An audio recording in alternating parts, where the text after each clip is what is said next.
Welcome to episode 34. It's lovely to have you all back. Today we're talking Telstra launches satellite text service with mobile coverage. And we're also going to talk about what we already know, women don't get paid for most of the things that they do, especially in agriculture, which is a new report out of Queensland. We're also going to be talking about small-scale abattoirs, covert surveillance in the southern tablelands.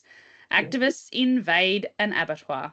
Oh, yeah, I'm sure we'll have plenty to say about that. Oh, and the pig hunters. We'll talk about pig hunting and about how efficient they are.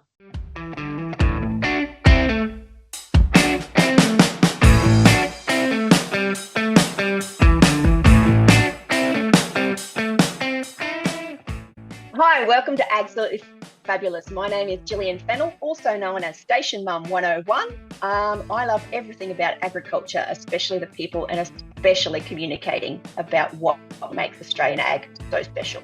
And I'm Katja Williams, a beef, cattle and cropping farmer, and I love all things ag, and I'm also known as the ultimate farm wife.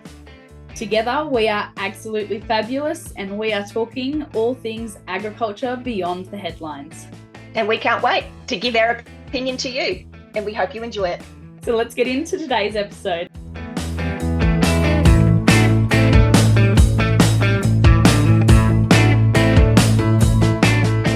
Let's start with some chit chat. Gillian, what have you been up to this week? I have been on the phone a lot, to be completely honest. Some things are happening here in South Australia. We're still having ongoing drought for a lot of our producers in the southern parts of the state. And we have been doing some stuff at Livestock SA around the Aboriginal Heritage Act and how it impacts on our day-to-day businesses, especially in the pastoral areas. So that's got a lot of people very concerned, and watch this space because it is something that is going to become really challenging to manage. I'm tipping that and nature positive / nature capital laws. Oh, and I also went and I was at a conference last week, the International Year of the Rangelands Conference, and I met some interesting Americans who preserve pumpkin and eat it out of a jar with Greek yogurt. So we know Americans have some very interesting dietary habits. So there's that one for you. But yeah, so what have you been up to, Katja? You've been doing interesting stuff. I see it's nice and cold there in the laundry today. It's freezing in my laundry office today. So for those who aren't watching on the YouTube channel or the YouTube podcast section, I am actually in two jumpers. I'm wearing a green one, a yellow one, and then I've got my big over jacket that I usually wear down the paddock as well. So I think the only difference between my laundry and actually being outside is the wind factor at the moment. It's pretty damn cold. Big week this week, so we've been getting big frosts, so big change. We're still calving, and lots to do with the Ultimate Farm Wife and the Harvest Her Power conference. So there's the save the date has gone out for next year's conference. So it will be the 23rd and 24th of February here in Dubbo again. I also launched the Farm Wives Facebook group, so taking the Ultimate Farm Wife to the next level in a very interactive group. So feedback that I'd received over the last 2 years was people feeling like they couldn't post on the official page, but they had questions they wanted to ask and be more interactive. So we've made the alumni page and friends page so that can be a lot more interactive. Ask your questions, introduce yourself. That link will be in the show notes. And you got some show and tell, haven't you? You got a very nice gold embossed letter from a politician, no less. I was when I was trying to show Gillian in the webcam, it wasn't working. Maybe like no, it's not working either. So when we did the Farm Wives Conference, the first conference earlier this year, we invited our local MP for the National Party's Dougal Saunders to the event, and he has reported back to Parliament with a Hansard mentioning the amazing work that the Ultimate Farm Wife is doing through the conference, the Harvest Her Power conference. So that's really great. Thank you for the certificate. That was really honoured. I actually cried when I got that and read it. And a beautiful letter alongside it confirming that the work that I've been putting in over the last 2 years is making a difference for female farmers and farm wives, integrating into a family farming business, back into a family farming business, or moving to the land for the first time. And the book we spoke about a few weeks ago, Why You Should Give a Fuck About Farming, has arrived. So I'm going to start reading that. If you've ordered your copy, I guess we'll check in and about that one in the next coming weeks. And our bull sale catalogue is now live as well. So if anyone is interested in that, I know you aren't, Gillian. But if you have some Herefords or some Angus and you really want to put some size and frame back into them, you can try a Shorthorn. I'd recommend a Charolais personally, but you can try a Shorthorn.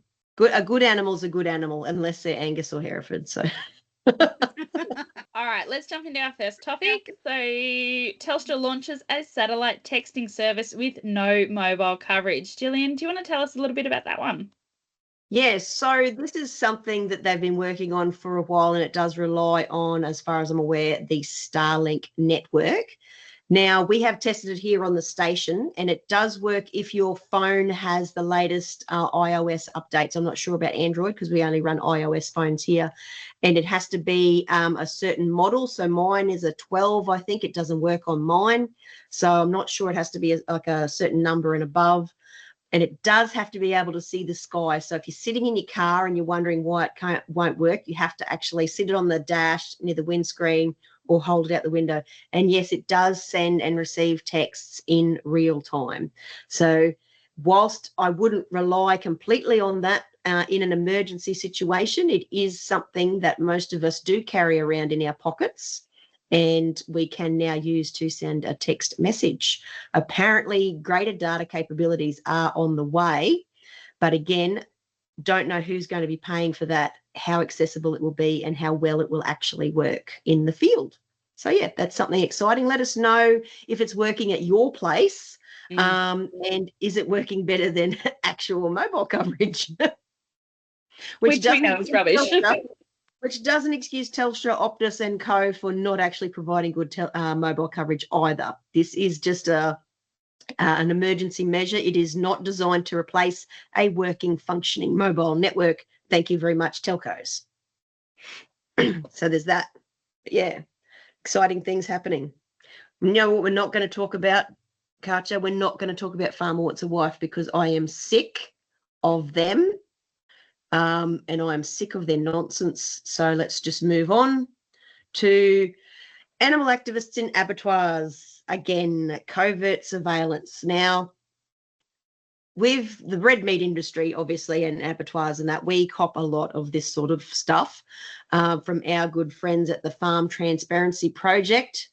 They like to make maps of people's homes and businesses and invade their businesses and homes and those sorts of things. They like to hide in the toilets at industry organisations and pretend to be plumbers. So I don't know how these people could have any credibility whatsoever. But unfortunately, people keep taking them seriously, and I don't know why. But on the flip side of that is that they do occasionally catch people doing bad practices. And this isn't to say that it's widespread and it's completely through the industry and all those sorts of things, because a lot of people work in abattoirs. They process a lot of animals. Processing an animal is a challenge at the best of times. But if you're inexperienced, if the equipment is not sort of great, if you're working in an older facility, those sorts of things, animals can jump out. They can, go running around randomly through the abattoir. All these sorts of things can occur. And it looks like it's a terrible, terrible thing. Sometimes terrible things do happen. That's what happens when you work with animals. Actual instances of people being deliberately cruel and revolting to creatures, I would like to think, are very, very slim, especially in Australia. We have very high standards. So, yeah, I don't, and there's a big push on, and a lot of people want to see it. They want to see mandatory video surveillance inside abattoirs. I don't know what purpose it would serve, to be completely honest. And it does require, the industry to take these incidences seriously when it comes to welfare breaches and poor practices and those sorts of things. We can't just turn a blind eye to it anymore because it isn't good enough. But we also, I think everyone has the right to go to work and not be under constant surveillance. I don't think that's fair either. Regardless of where you work, there's very, very few circumstances where I think being under surveillance constantly would be worth it. And abattoir is not one of them. Yeah. So I don't know. What do you think, Katja? Like, should we give in to the public pressure and allow full-time video surveillance, mandate full-time video surveillance in abattoirs across Australia? No. And no for a couple of reasons. No, why? I mean, who's paying that? That's another business cost that a small business has to pay. It is a breach of, personal security. It's a lot of people interpreting video that they know nothing about, practices that they know nothing about, people putting human emotions and standards onto animals, which it will never work. They are different. We are different. And the people who are processing animals is maybe not the same passion for animals as those who are breeding and rearing them. But if you want to put out the best quality meat out of your processing plant, then you can't, you don't want to stir that animal up. You don't want to give its last few minutes rough treatment. That actually reflects in the meat. So if you're rough with an animal, it'll show. If their cortisol levels are high, it'll show. Like, they're really being given the best lead up to a slaughter as they can, because that's going to put out the best quality of meat at the end of the day. And so your practices are already reflecting that. I don't think that mandated security should be put in for the cost and for that reason, but also why? You've got supervisors there, you've got the person who's running the business there, you've got other organisations and groups who come through and do inspections anyway, you've got your level of paperwork which everyone's asked for. What's the next level if they're asking to mandate security? What have they got next in mind? There's usually, when they say something like this, they've got smaller steps that they're actually leading towards a bigger picture that's going to be a bigger issue that's going to shut down an industry because they don't understand it and because someone else wants to have more of a say in your business than what you do and you're running it. It should be your say. And if you're doing industry standards, then no, you shouldn't have to do this.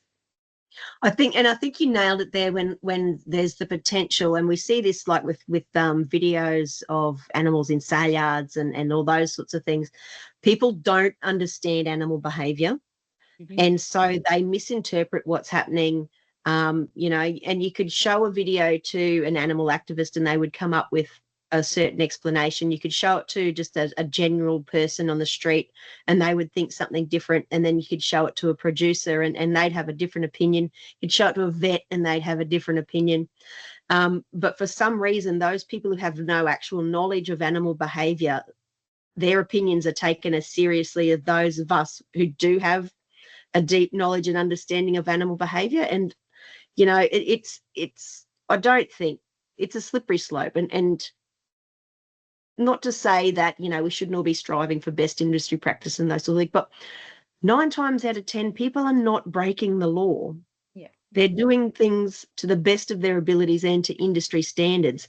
And again, when you're dealing with livestock especially, things do go wrong, things do break, things because they're big animals.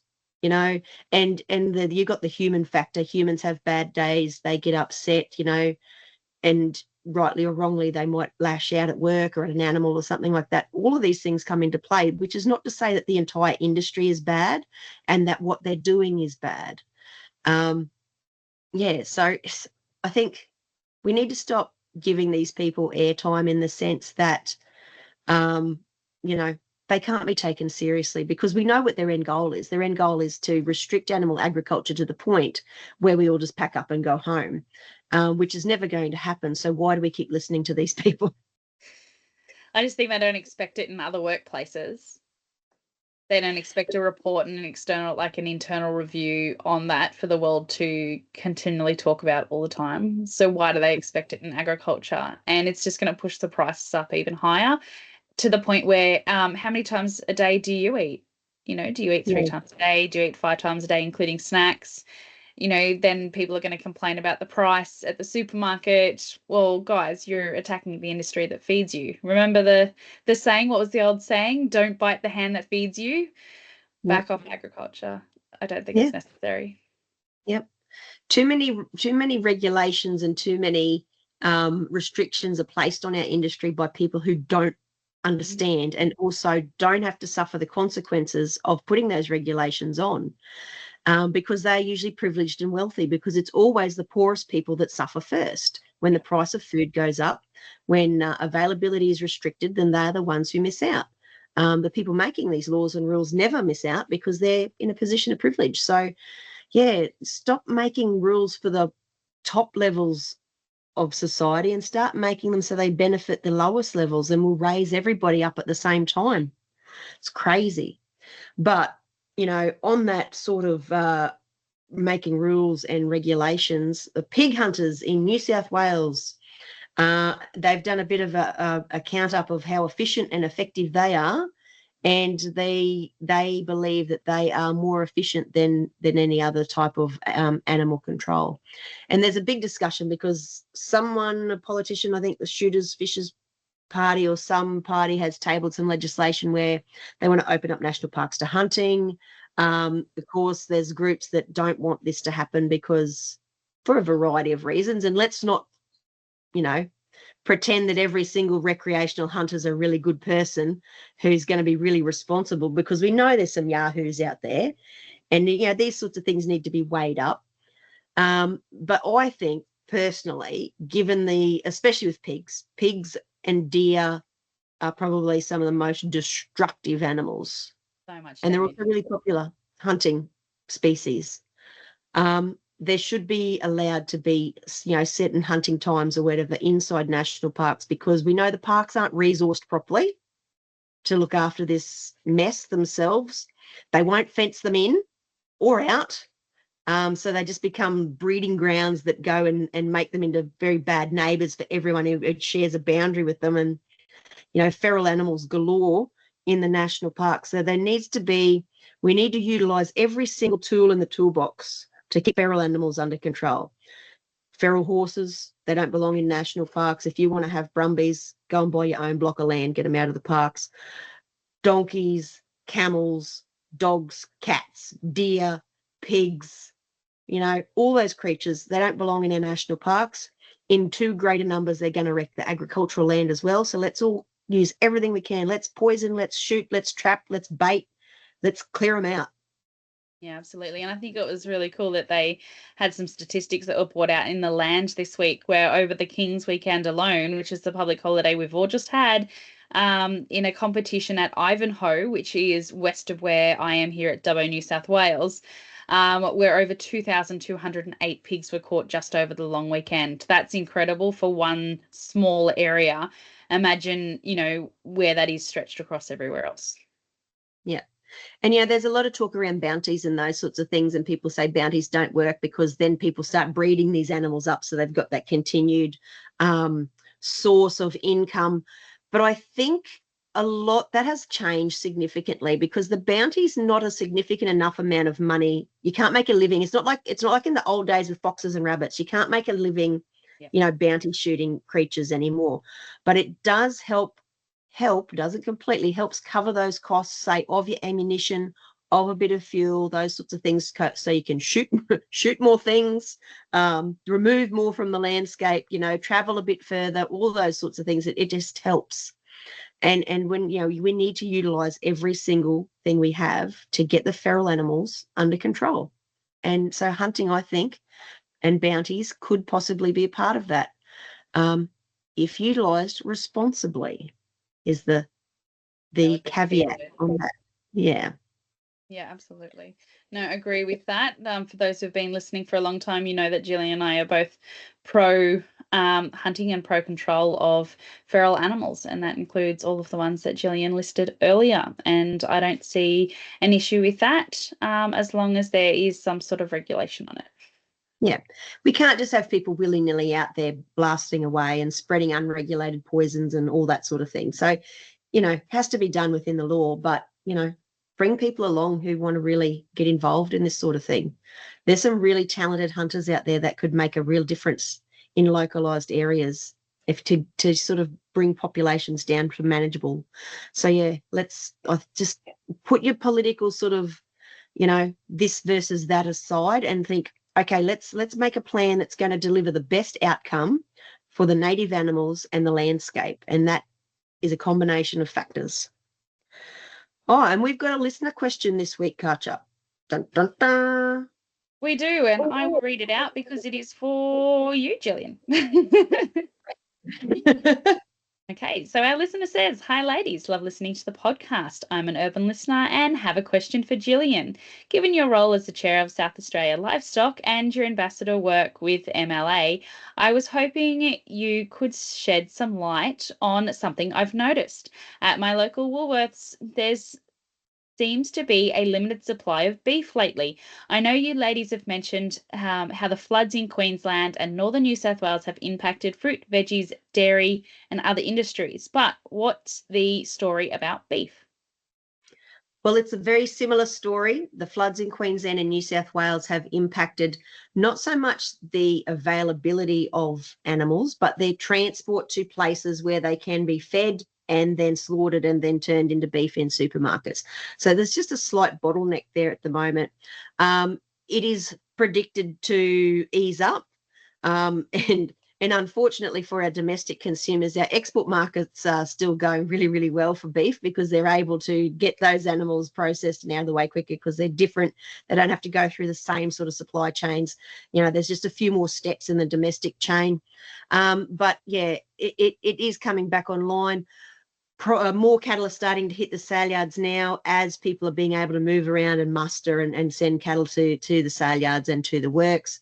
The availability of hay and grain in the eastern states is having a small impact in the number of cattle and feed, which means that you might see beef they'll say it's grass-fed, so it might be of a slightly, not a lower quality, but it will be different to that traditional grain-fed meat that you're used to, especially if you're buying from your local butcher. It might be a little bit tougher.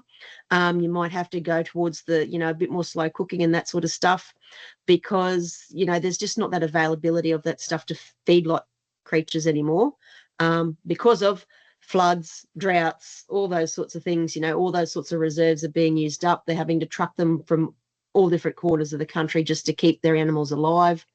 So, yeah, just be patient with the producers and with the butchers because they are doing the best that they can to give you an excellent product. But you might notice the product changing slightly over the next couple of months as those issues are ironed out. And, once spring comes and paddocks come back to grass and we get more rain and all those sorts of things come back online, it'll return to normal. But, yeah, don't give up. Don't give up on eating red meat, please. Absolutely. No, great answer for that one, Gillian.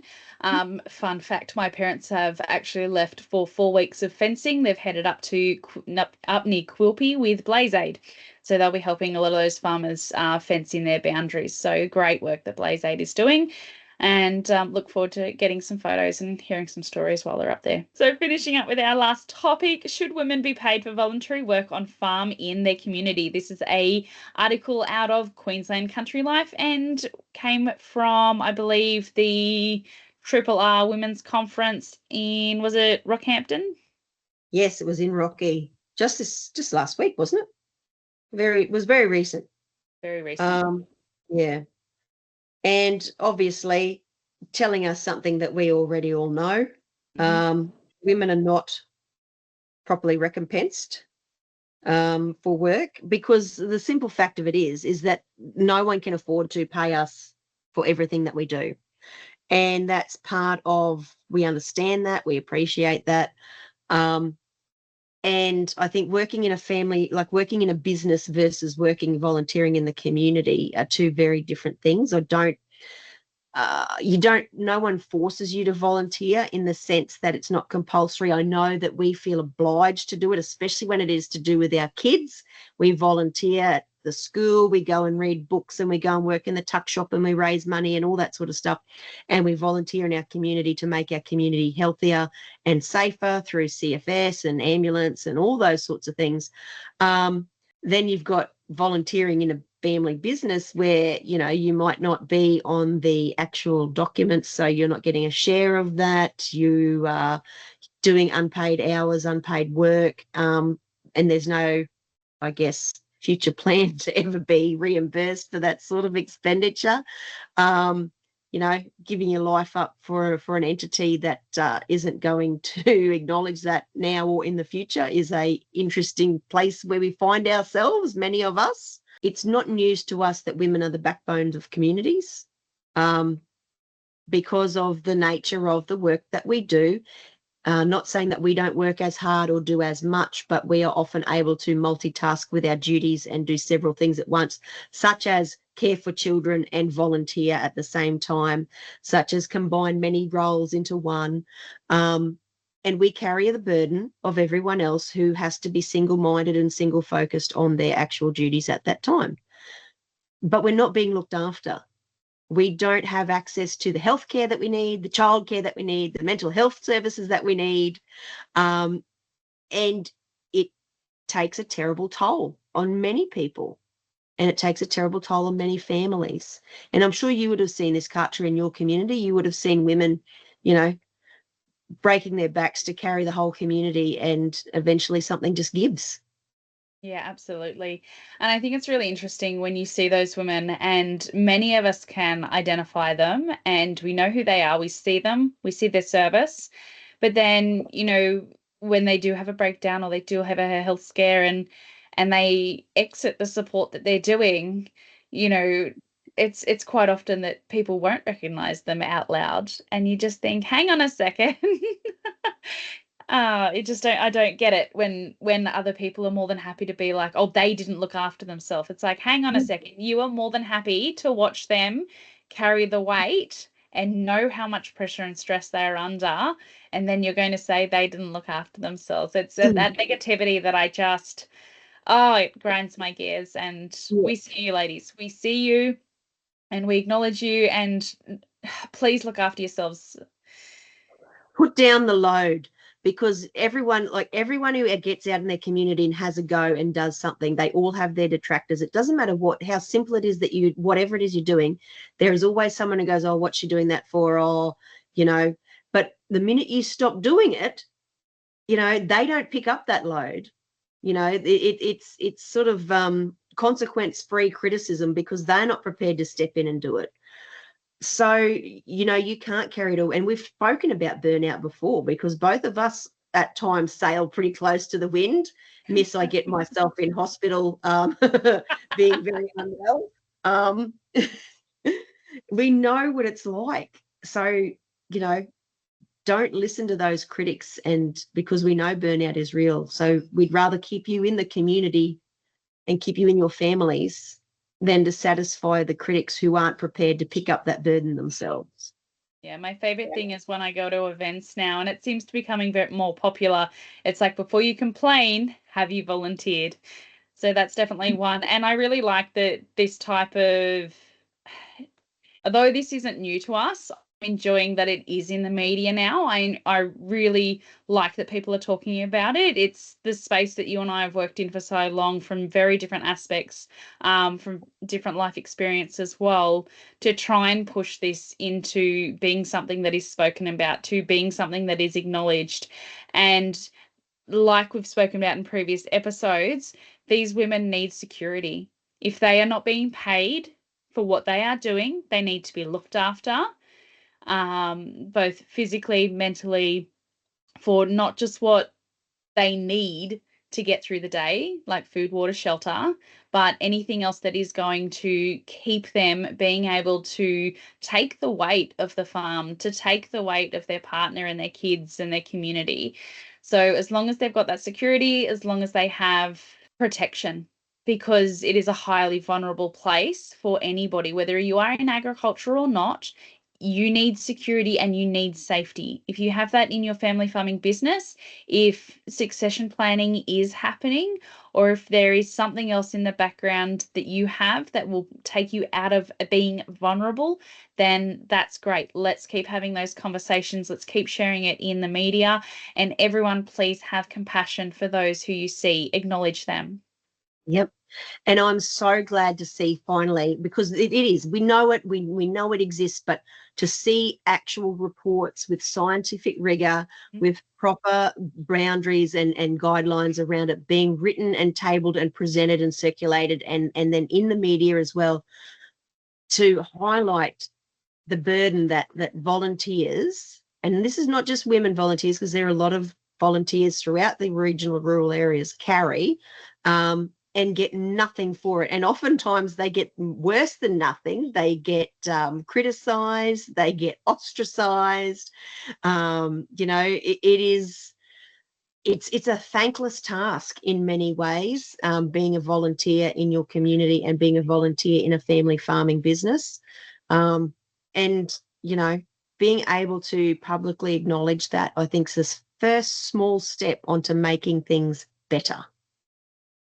I also think that the terminology volunteer in this scenario sort of annoys me a little bit, because you don't want to be like, the work needs to be done.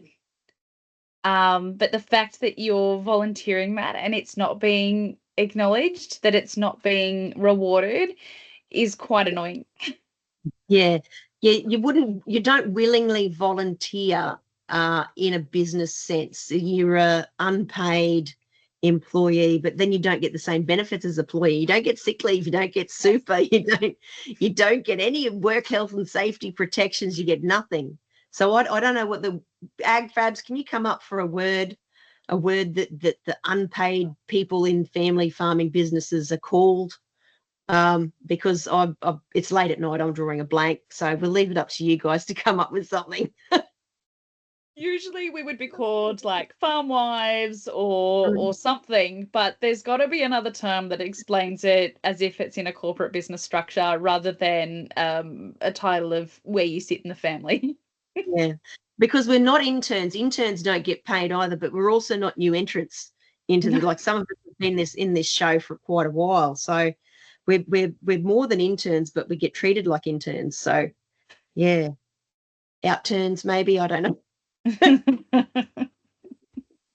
We need some creative thinking, ag fabs. Oh, and do you know, last week, Katja, I said thank you very much to our 80 diehard listeners who download and listen every week. I got a lovely text from someone who said that they are one of the 80 and they love it and they download it every week. So thank you very much for doing that. That makes us feel really good that someone's listening and someone enjoys it.